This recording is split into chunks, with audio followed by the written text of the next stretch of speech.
Hi everyone, this is the Pool Hygiene Doctor, and in today's video we'll focus on part 2 of opening your pool, focusing on spring assembling and priming your motor. After the cover has been removed and stored properly, we now turn our attention to the motor and filter system. From our winterization, I leave all the plugs inside your motor housing. That way we know where they are when we go to get them in the spring. Remember, we want to keep water out of your system in the winter and in your system in the spring. We start by screwing in both relief plugs on the bottom of your motor. These are easier to plug in, as you can see, because they're plastic and they have a nice lip to them. Older motors may have brass fittings, which make it a little harder to screw in. Either way, make sure they're only hand tightened, and you may want to use a little Teflon to make sure they're secure. Next, if you have any other auxiliary pumps, say for a pool sweep or a chlorinator, that will also require a relief plug to be placed inside. A heater will also require a relief plug to be screwed in because in the winter we blew all the water out. Now we're securing the water and making sure it stays in. Lastly, go over to your filter and there will be a drain plug at the very bottom. The plug shown in the video is probably bigger than the one you have. That's what she said. Then go to the very top and make sure you plug in the pressure gauge as shown.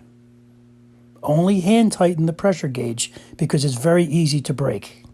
Don't worry if you think you forgot a plug, as when we turn it on, you will see water gushing out where the plug belongs.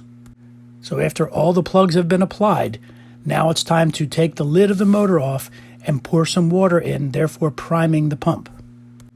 It's important to open all the valves on the pressure side of the system. That means they're leading away from the pump and back towards your pool. If you have a multi-port valve, be sure that it is on filter. If you have a push-pull valve as shown, make sure it is in the down position. Start by opening just one valve on the suction side. If your water is low, you can start by sucking from the main drain. Or if you have two skimmers, using the one nearest to the pump is probably your best bet.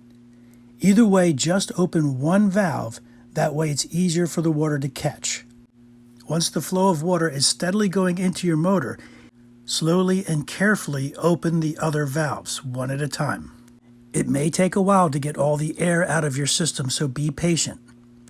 Once all the valves are open and the water is running freely, set your timer, put in your opening chemicals, and you're ready to start a new pool season.